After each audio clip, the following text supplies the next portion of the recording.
โอ้ประเทศคักเนาะประเทศงามคักเลยโอ้สอนปลาไม้เขียวคักอยู่เนาะ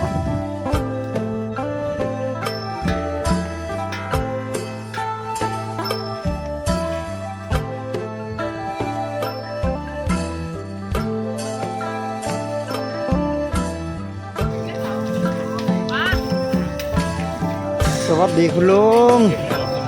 โอ้ยโดยสาธุคุณลุงก็แข็งแรงเด้อวัยรุ่นทุกคนตอนนี้กำลังเตรียมจะข้ามด่านเนาะเพื่อจะไปเมืองมุกดาหารหรือว่าไปจังหวัดมุกดาหารประเทศไทยกำลังเขาจะไปยืนไปจำพาสปอร์ตเนาะเพื่อข้ามด่านอยู่ที่ด่านตอนนี้กำลังข้ามสะพาน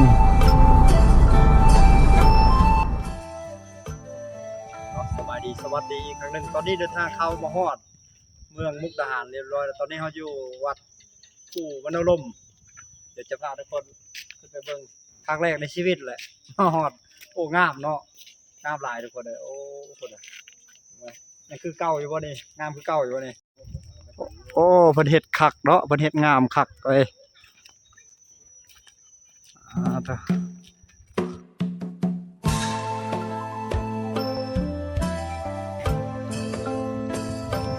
โอ้สอนปลาไม้เขียวคักอยู่เนาะลมเย็นดีขนาดเลยโอ้อันนี้หัวเพิ่นคือบ่เททับอยู่เนาะเรือไม่ยังอันนี้นะคือจงไว้เนาะหินป่งบ่นี่อนุรักษ์ไว้เนาะโอ้มาส่องเบิ่งอันนี้ก่อนเมืองสอนเขตพี่น้องเอ้ยโธ่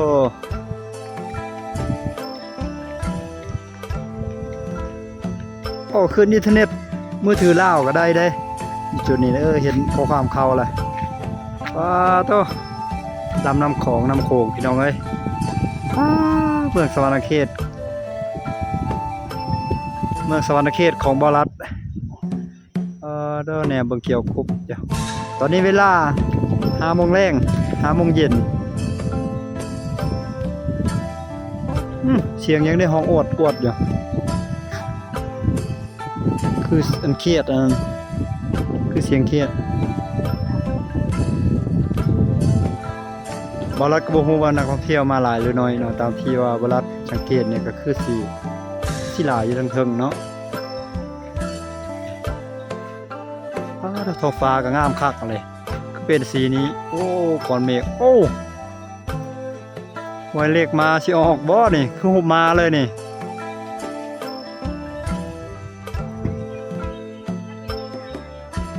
งามขนาดเนาะป่าไม้ธรรมชาติโอ้อยู่นี่มีฮอดต้นกระบอกต้นมะกระบอก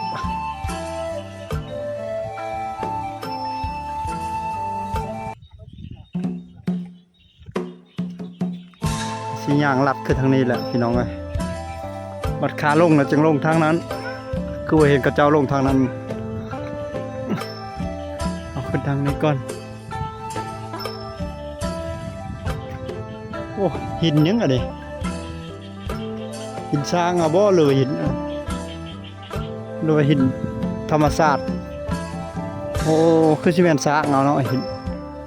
เห็นห้อยโบกปูนโบกหยังที่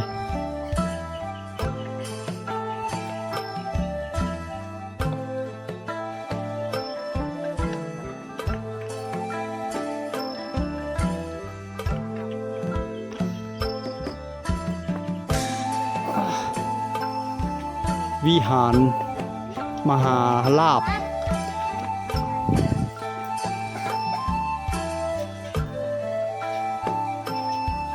โอ้คือว่าอยากสีเงียบๆเนาะเห็นอยู่คนครับบ่หลายบัดใดขึ้นมาแถวเทิงนี่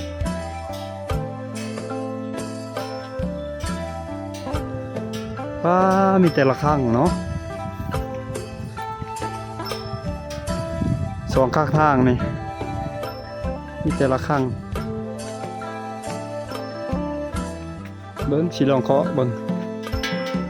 โอ้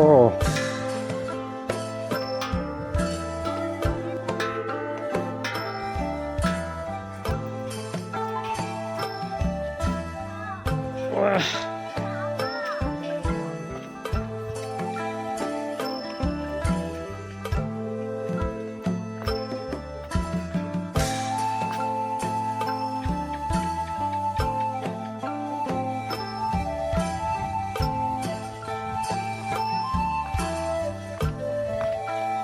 ละครั้งนี่หลายเนาะ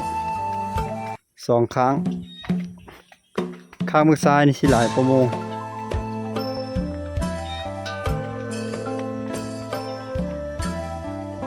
โอ้มีพญานาคอีกเนาะอยู่หั่นบาละละแนมดอกของแท้บ่เลยนี่แนมเบิ่งแต่ฟังสวรรคเขตมาเห็นพญานาคอยู่แต่ว่าเห็นน้อยๆบ่ใหญ่ปานใดมาประเทศตัวจริงนี่ก็ใหญ่เนาะสมควรอยู่เด้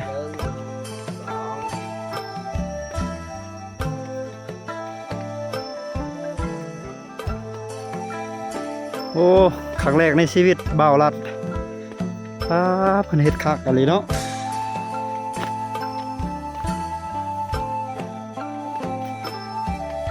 มาสวรรค์เขตแต่ละเทื่อมีแต่แนมเบิ่งไปง่อยตะฟังแคมน้ำคองแนมมาบัดนี้นะมาเฮ็ดตัวจริงสวยงามโอ้นี่หินหยังนี่หินพญาเต่าหินพญาเต่าหินเสียงโศกมหาลาภโอ้มีบาท2 อันเนาะโอ้มีแต่เหรียญ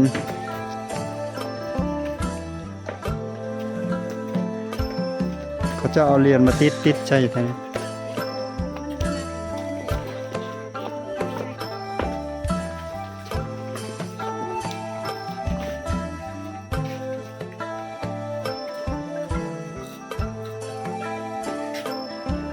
เอาอันนี้ไปบูชาก่อน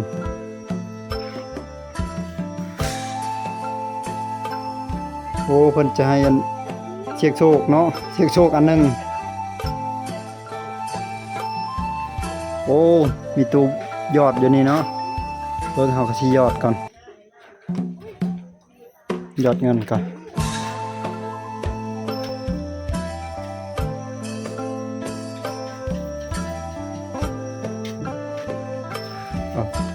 ปลาอยู่นี่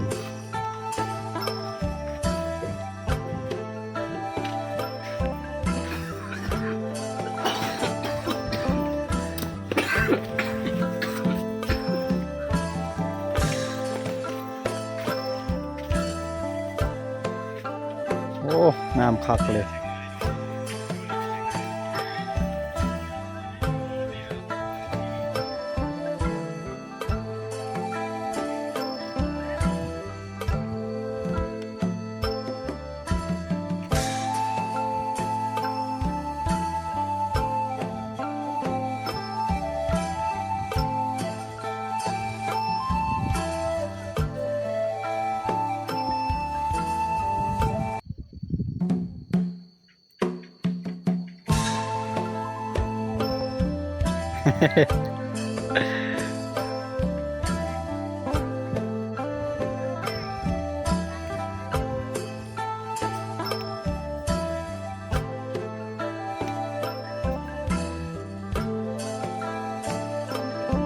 เราจะลอดท้องอกปู่พญานาค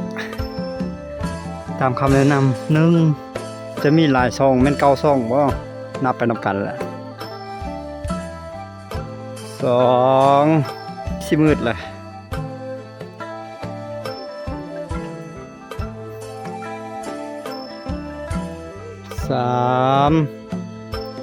ซองจะมัดชะยอดนี่แหละเฮ็ดเขาเจ้ามัดนี่ขอพรเขียนชื่อนามสกุลแล้วก็คำขอพรอยู่ในแพรแดงนี่อ๋อฮู้แล้วบัดนี้ขอให้อยู่ดีมีแห้งเด้อท่านผู้ชมที่ติดตามรับชมช่องของบ่าวรัดได้ก็ขอให้อยู่ดีมีแห้งให้พบเจอแต่สิ่งดีๆเข้ามาในชีวิตบ่าวรัดก็ขอให้ยอดวิวแตกเด้อพี่น้องเอ้ยอยู่ดีมีแห้งโชคมาร่ำรวยเงินทองอายุมั่นขวัญยืนท่านผู้ชมก็จงพบแต่สิ่งดีตลอดไปพี่น้องเอ้ยอยู่ถึงพ ระพุทธรูปองค์ใหญ่นี่เราสามารถแนมเห็นเมืองมุกดาหารกับเมืองสวรรณเขตอยู่ฝากน้ำของฝากน้ำโขงฝากนั้นเลยโธ่สว่างสบายเลยเมืองมุกดาหารนี่งามคักงามคัก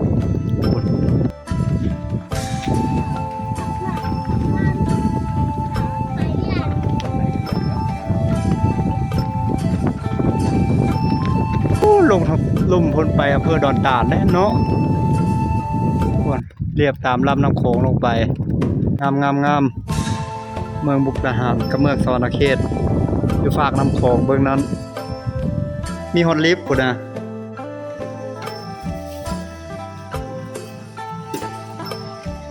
มารอหากินข้าวอยู่ตลาดลาตีว้าว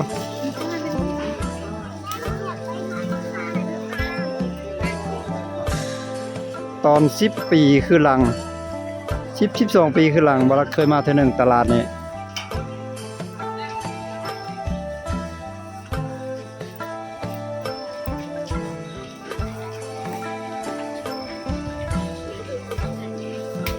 บัดมาอีกครั้งนี้ก็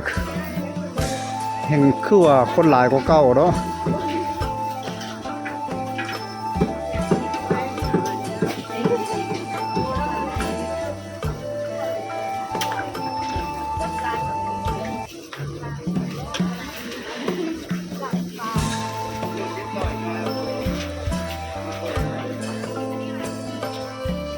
คนหลายขนาดเนาะ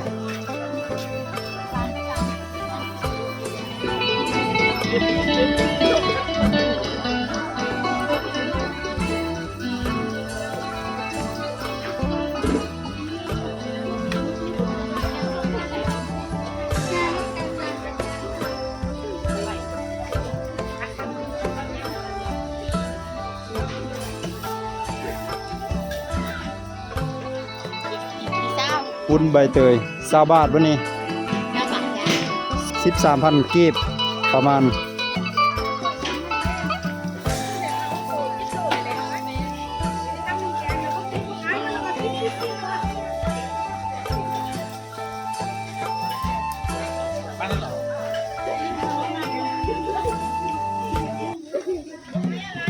ดอกกระเจียว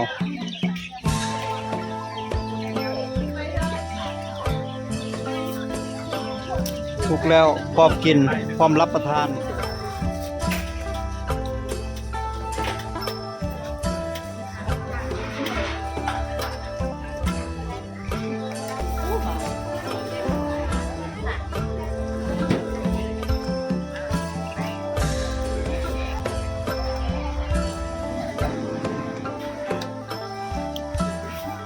ปลาทู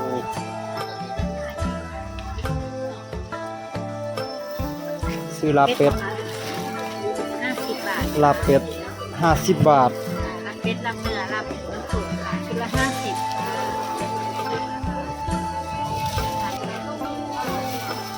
50 บาท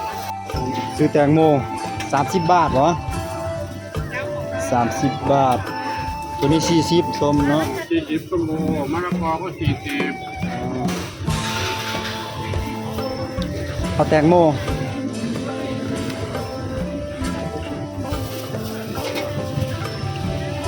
ขายดีอยู่ว่าพอขายดีครับขายดีเนาะครับผม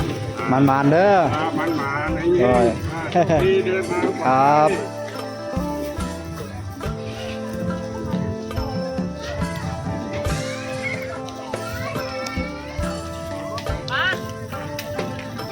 สวัสดีคุณลุงโอ้ยโดยสาธุคุณลุงก็แข็งแรงเด้อครับโดย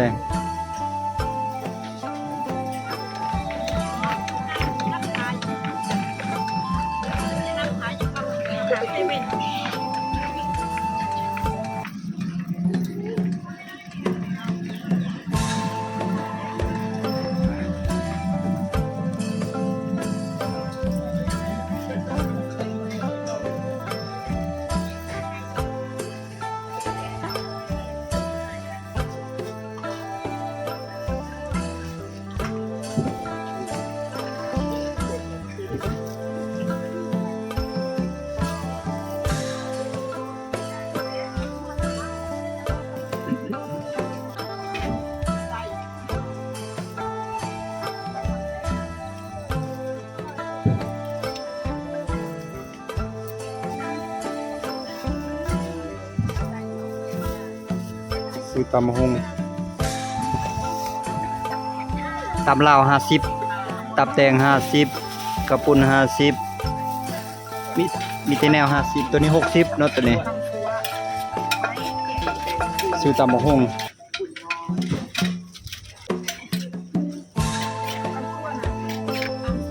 ตอนนี้มาฮอดหน้าตลาดโคกสุวรรณป้าตอนนี้เป็น3แยกทางเพิ่นกว้างๆเนาะพี่น้องเนาะป้าตัวเมืองมุกดาหารเนี่ยสุดยอดเลยบรรยากาศตลาดโคกสุวรรณตอนนี้8:30 น8:30 นหรือว่า2 ทุ่มบ่ประมาณนั้นแหละพี่น้องเอ้ยทุกคนยังหลายอยู่เลยเขาจะมากินข้าวกินน้ำ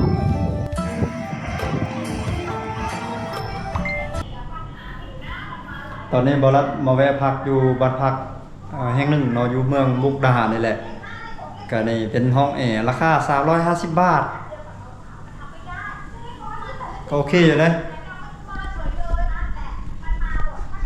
เป็นกระแจห่มนี่1 ผืน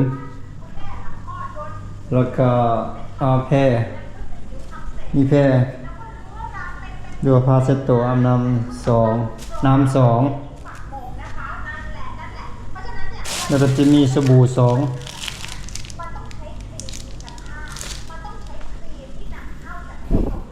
พามาเบิ่งห้องน้ำของเพิ่นก็โอเคเป็นเรื่องอยู่ผ่าน